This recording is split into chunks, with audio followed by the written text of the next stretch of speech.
Chow Down Chow or Random Gaming, depending on So what you're watching. now it's your time to rant about NBA commentary. I know you have a lot of problems with the way the commentary team commentates the Clippers games, and I'm sure like we're both a little bit biased on this situation, but articulate what's your problem. I mean, I like I told you guys, right? Like Yeah, it's first of all, I don't know why they do this. yeah, That's one thing. But the second thing is like they make it like, all right, if you're talking great about Kawhi Leonard, if you're talking about how great Paul George is, fine. But like I don't understand how like Zubac is Zubaka, how he's like some pivotal piece to that team. The mm, dude fouled out against Jokic. Like he can't guard anyone. He gets easy buckets, right? Because Denver doesn't play defense. Dallas doesn't play that much defense either. Like, fine, right? Like, so I don't understand like why the like bench and the rest of the players are given like as if they're like all starter level players. Um, so that's like that's like a huge thing. And then because they always have mm. like like fools commentating on like Reggie Miller is It's fine, Reggie but Miller and what I was don't the mind other him. guy? But like Mike Stan Van Breen, Gundy is terrible. Stan Van Gundy. Okay, not even the Clipper game. He was talking about like, oh, I can't believe that the Rockets haven't re-signed Mike D'Antoni. He's such a great coach. They're always winning games, and I'm like, no one cares about that. Like, the Rockets cannot win in the playoffs because Mike D'Antoni doesn't do anything for adjustments, right? Yeah. So I Defensive like championships. we know why he doesn't have an extension. Like I like I don't know. Some of these guys like are always talking about like nonsense stuff. Yeah, I think Stan and Steve, they're there for their personalities. You Yeah, know, like they're fun to listen to, but in terms of the commentary team, once you pointed it out, it's sort of hard to not notice it. Like that's what if I'm you saying. look at the Lakers games, you don't really hear Mike Breen talking about, oh, um, JaVale McGee is a whatever, right? But now all of a sudden, Ivica Zubac hits a dunk, and all of a sudden it's Zubaka, right? It's Exactly. fucking Harrow is so we love the energy he brings to the table. They never say that about anyone on the Lakers. And It's yeah, Kawhi Leonard gets a rebound, and like Mike Breen is like, "Oh my goodness, the claw, the claw. snatching it out of the sky," and I'm like, "Bro, it's just a rebound."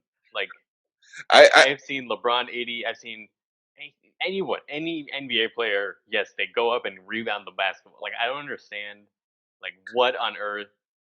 Maybe it's because right, they all think that the Clippers are going to win the title, right? Because it's the favorite, right, to win the whole title. So maybe they just are overplaying it in their heads. But honestly, I don't even remember the Warriors. Like no one who's like a random player on the Warriors, right? Like I don't know, like Festus Ezeli way back when, or I don't know. You don't. I can't even think like those guys were getting how important these guys They are to the weren't. team. They weren't. It's just weird. Like it is kind of weird. I get their infatuation with Kawhi. Like that's totally Yeah, justifiable because that's he's what I'm saying. amazing, right? Whatever. Paul George, sure, but dude, don't act like my Montrezl Harrell is a world beater. Come on, How come did on. he win six, man? Like Lou Williams and Schroeder both better. Like Harold just dunks that as well and rebounds. Like and he he's able to do that because he plays with a bunch of good players and because he comes off the bench. Again, Yep, he's a starter level player coming off yep, the bench. yep. Lou Williams, I would have understood if you wanted the Clippers, and obviously Schroeder was the runner-up. So that would those I I don't think understand Schroeder those two. deserved it. I, Yeah, okay. So Harrell put up good numbers, right? he's He's got 10 and averaging like, 3, right? He yeah, he yeah. hit 10 and 3. He's averaging 10 and 10 with, he plays hard and he has like decent defense. He's not large enough that he can't move in the perimeter, so he can switch. So like he has good utility on the defensive end.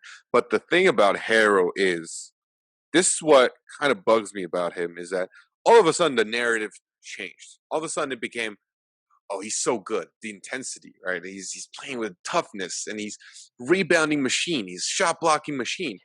But if you go back to the way he played on the Houston Rockets, which is the same exact way he plays now on the Clippers, I don't think he's progressed that much, right? He's Back not a in the skill day, player. He's just a energy exactly. player. Like He's you an said. energy player. Like back in the Houston Rockets, I don't know if you remember there was a playoff run when Kenneth Reed like actually was on the Rockets and he sort of stole Harrell's job. I think they're both on the same team at that time, or even going further back. Remember my boy Tariq Black, Oh yeah. who was also an energy player who stole Harrell's job at some point in the playoffs. Like at that time, Harrell was like a rotation player. He wasn't like the star. Like he wasn't the star of the Rockets. So what I'm saying is, Harrell is an energy player, a really good energy player who's immensely benefiting from being in a system and surrounding by players who give him the chance to succeed. You put Harrell on let's say the Denver Nuggets. He's not doing anything. He's not doing anything. You know, he's benefiting from a system. So I guess you could give him $6 million a year because there's a lot of players who benefit from systems who, you know, do great things and then history proves them wrong. Like they're not actually great players. So this is what I see for Harrell. I don't know what his contract situation is. He's probably got a couple years left with the Clippers. But once his contract runs out, someone's going to come along, give him a big boatload of money, like the freaking Chicago Bulls or some shit. He's going to go to the Bulls, and he's going to suck ass. Congratulations! You've made it through the video. Now, go subscribe to all the links down below, comment, and hit that like button, and I will see you all in the next one.